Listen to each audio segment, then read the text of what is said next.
بسم اللہ الرحمن الرحیم۔ شروع اللہ کے نام سے جو بڑا مہربان نہایت رحم والا ہے۔ حضرت امام حسین اور یزید کو کس نے مارا، اس کی موت کا راز۔ اسلامی کیلنڈر کے حساب سے 10 محرم سن 61 ہجری کو کربلا کے میدان میں اللہ کے نبی کے نواسے حضرت امام حسین کو وقت کے شاسک یزید کے دوارا شہید کر دیا گیا۔ یزید امیاد خلافت کا دوسرا شاسک تھا۔ وہ ایک اتیاچاری کر اور مکار شاسک تھا۔ جب وہ خلافت کی گدی پر بیٹھا تو اس نے نہ صرف نبی کی نبوت کا انکار کیا بلکہ خدا کی خدائی تک کو جھٹلا دیا۔ وہ سوچتا تھا کہ نبی کے نواسے حضرت امام حسین کو شہید کرنے کے بعد وہ اسلام دھرم کو ہمیشہ کے لیے مٹا دے گا، اور امام حسین کو شہید کرنے کے بعد اس کے سامنے کوئی سر اٹھانے کی ضرورت نہیں کرے گا اور دنیا اس کے خوف سے کانپ اٹھے گی۔ لیکن دوستو، کیا کبھی آپ نے سوچا ہے کہ کربلا کے واقعے اور حضرت امام حسین کی شہادت کے بعد یزید کا کیا ہوا؟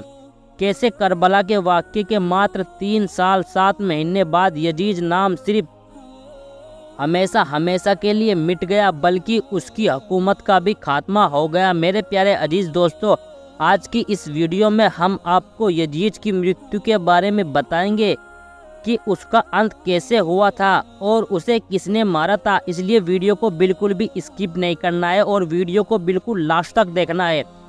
دوستو، تاریخ میں ملتا ہے کہ جب یزید نے حضور اکرم صلی اللہ علیہ وسلم کے نواسے کو قتل کروا دیا اور وہ یہ سوچنے لگا کہ اس ظلم سے عرب کے سارے لوگ اس کی بیعت کر لیں گے، اس کے سامنے سر جھکائیں گے اور کوئی بھی امام حسین کی شہادت کے بعد اس کے خلاف سر نہیں اٹھائے گا۔ لیکن جب رسول اللہ صلی اللہ علیہ وسلم کی بیٹیاں قید ہو کر کوفہ شام کے بازاروں سے گزری تو ان کے خطبے سنتے لوگوں کے مردہ ضمیر زندہ ہونے لگے اور یوں یزید کے خلاف اس کے سامنے ہی اس کے دربار میں بغاوت شروع ہو گئی۔ ہر کوئی یہ سوچنے لگا کہ اسلام اللہ کا دین ہے، محمد صلی اللہ علیہ وسلم اللہ کے نبی ہے اور نبی کے خاندان اللہ کا محبوب ترین خاندان ہے۔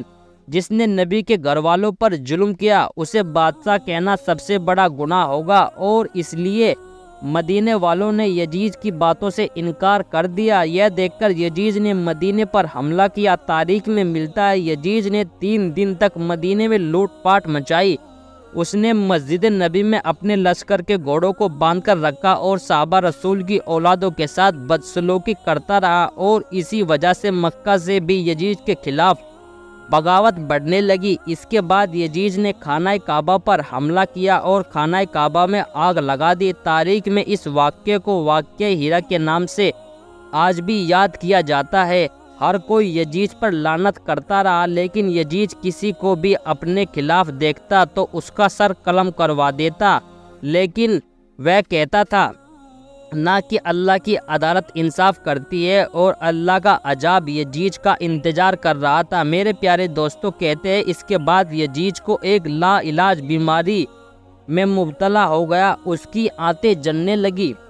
اس کے سامراجیہ کے بڑے بڑے حکیم پریشان ہونے لگے کہ آخر یہ کیسی بدترین بیماری ہے کہ تمہارا پیٹ اندر سے ختم ہو رہا ہے اور تمہاری آنتیں جل رہی ہے۔ اس بیماری میں یزید کو اتنی پیاس لگتی تھی کہ وہ پانی کے لیے ترستا تھا، لیکن جب وہ پانی پیتا تھا، پانی پینے کے بعد بھی تو وہ پانی پینے اس کے پیٹ کو جلن کی آگ کو کم کرنے کی بجائے وہ اس کی جلن کو بڑھا دیا کرتی تھی۔ میرے پیارے عزیز دوستو، وہ چیختا چلاتا اور اپنے سر کو پیٹتا رہتا تھا، اور لوگ یزید کو دیکھ کر یہ کہتے تھے کہ یہ ہے عذاب حسین ابن علی کو پیاسا رکھنے کی بدولت ہے۔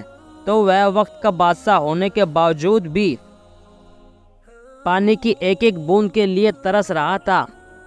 اتنے میں یزید نے اپنے بیٹے معاویہ کو بلایا اور اس نے کہا کہ یہ بیماری میری جان لے کر چھوڑے گی، میرے بعد تم اس حکومت کے تخت کو سنبھالنا۔ یہ سن کر یزید کے بیٹے نے نظریں اٹھا کر کہا کہ اس تخت پر حسین ابن علی کا خون لگا ہے۔